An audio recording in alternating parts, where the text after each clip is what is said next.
The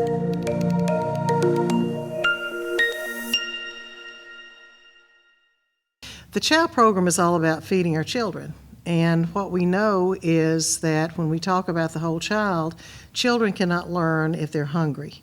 And so that's our first concern. Our first concern is going to be dealing with the whole child and with those children. Welcome to Insider, the official podcast for the City of Murfreesboro. I'm Mike Browning. Our topic, C.H.O.W, the Murfreesboro City Schools Combating Hunger on Wheels bus.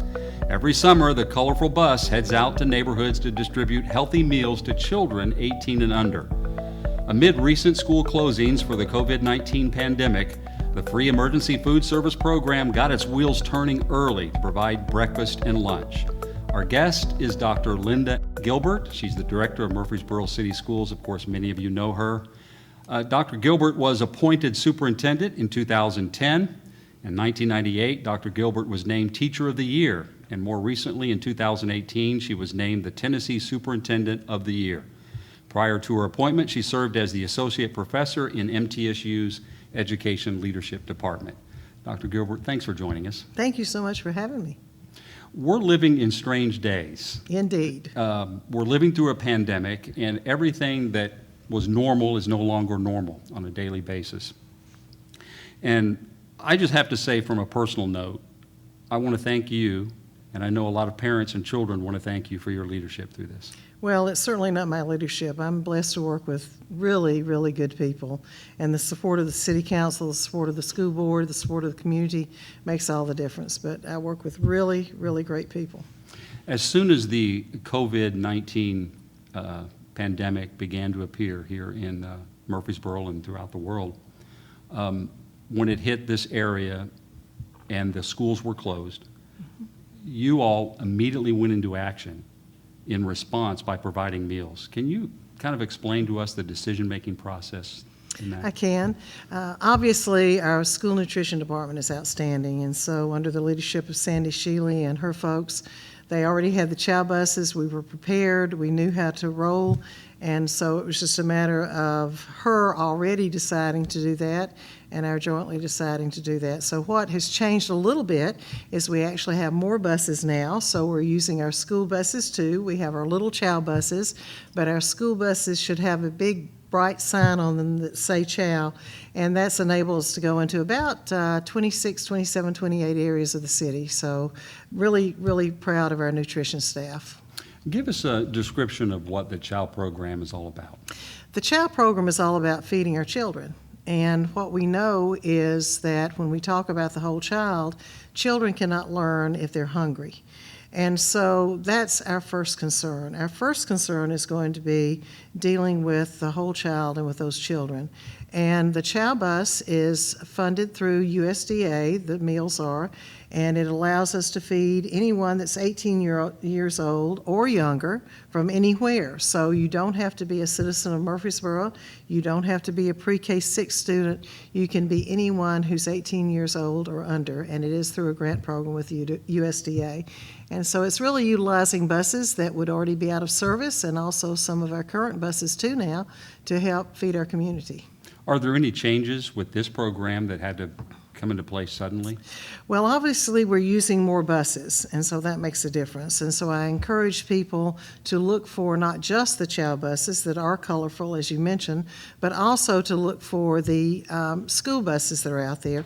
The other thing we're doing is we are providing our backpack meals that we would normally send home with children. We actually have those on the buses on Friday.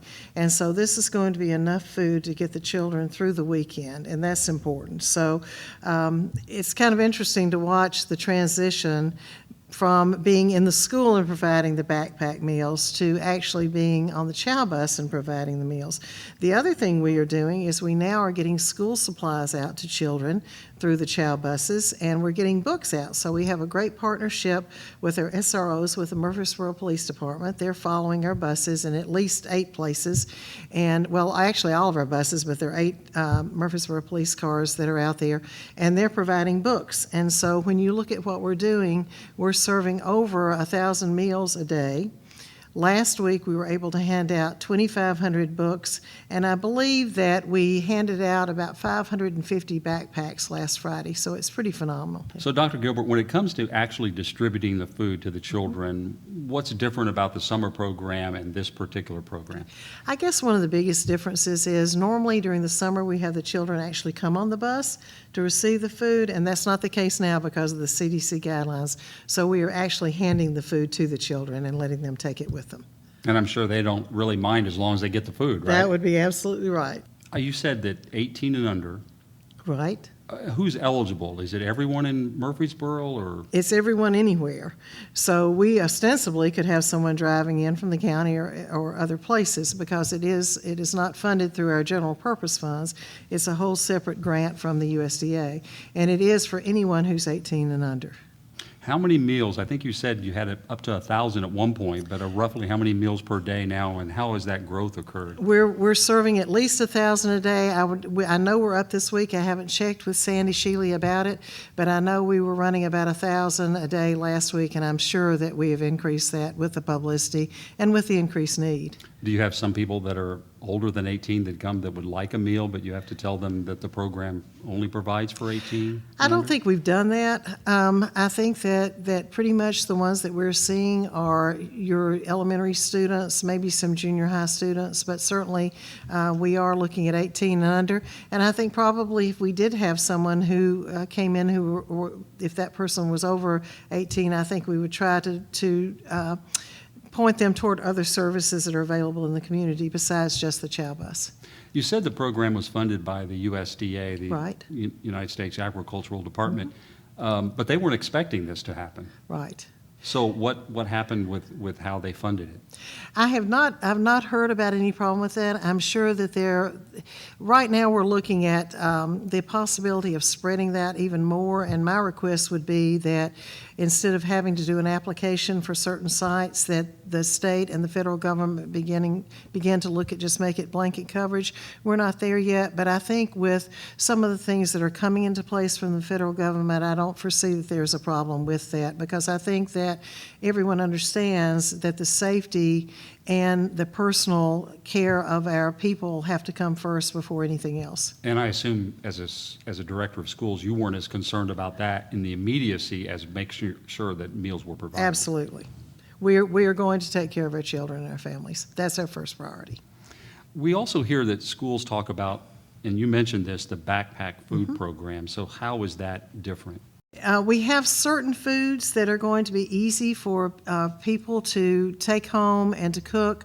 So you're looking at microwavable meals, and we actually have what items we're accepting on the website. So it might be something like macaroni and cheese, it may be fruit cups, it may be juice boxes, but we do have those on the website. If you go on the website and you look under either donations or under home to school, then you're going to find that list. So our website is www.cityschools.net, or you can call the City Schools office at 615-893-2313 if we have some people that would like to donate. We certainly will take those donations, but the idea is to have food that's easy prepared, but that is nutritious, and that our children could prepare if they needed to, that would last them through that weekend until the C.H.O.W. bus arrives again the next Monday. So this is so if a child is at home and they don't have someone helping them provide a meal, they at least can do that themselves if necessary. Absolutely. Absolutely. That's fantastic. And I understand that the school resource officers in Murfreesboro have gotten very involved in this. Share that with us as well. Well, it was interesting because I was walking in the office this morning and I ran into one of them. So they are such a blessing to us. And since that program has been instituted and we now have one in every school, it's really amazing to see the relationships that have been formed, and those relationships carry over. So when that C.H.O.W. bus is rolling in and you have the police officers coming in their car right after them, the love that is shown between that police officer and that child, they immediately recognize them. They immediately come to them. And so it's kind of fun because you see these big burly guys and these strong women, and they're coming in the central office, and they may be looking for a specific first grade book that a child has requested. And they will do whatever it takes to get that child that particular book. So it's really, really neat to watch that. And as I said, when you're looking at 2,500 books being given out a week, that's pretty amazing. And that's in addition to the little libraries, which are outside each one of our schools. They kind of look like big birdhouses, and families are welcome to go there. Our school board is actually going in every day and putting in new books into those libraries. So that's another access that families can have to books is outside of the schools. But the SROs are pretty amazing. And we're also having them hand out school supplies, and starting on, I believe it's April the 6th, it's the Monday that would be after our normal spring break, they're actually going to be helping us with deliver some materials for instruction too. So they have been just tremendous partners. One thing we should discuss right before we close is up until yesterday, schools were closed through April 3rd, I believe, correct? But that's been extended. Right. Explain what you need to tell us about that. Well, that has been extended, so we are closed through April 24th, at least at this time. The governor had a press conference yesterday and asked that we make that decision, and certainly we are conducive to that because we want our families safe. And so what that looks like now is we've already started shifting to instruction. And what does that look like? Not that it would be required, because we want to make sure that all of our children have access to it. And so our families will be hearing more about that next week, and we'll be sending out an all-call about that. But we are going to be putting more electronic kinds of resources on the website, but also we're going to have some packets that families can use if they need to. We want to make sure that learning is not lost, so we want to make sure that we can mitigate in any way we can the learning. A lot of our schools, because of the time of year it is, as far as new learning, really new concepts, we're not interested in that as much as we are spiraling back and making sure that we've not lost the learning that's happened this year. So we'll be talking more about that next week. Well, again, we should probably emphasize how people can donate and what that location is and the phone number. Right. If you go to the website, www.cityschools.net, I'm getting much better at saying that, by the way. If they'll look on there, they will see where it says donations, and it's in big letters, and they can click on that, and they can donate, either food, specific food for the backpacks, or funding to the City Schools Foundation, which is a 501c3, and we will use that for the backpack food or for supplies, but it is for relief for this particular time that we're in. So we certainly appreciate that. Because this program will continue through the 24th. It will continue as long as we need for it to continue. All right. Thanks, Dr. Gilbert. Thank you so much. Us. Thank you. Dr. Gilbert has been speaking with us. She is the director of the Murfreesboro City Schools, and she's been talking about C.H.O.W., the school's free emergency food program.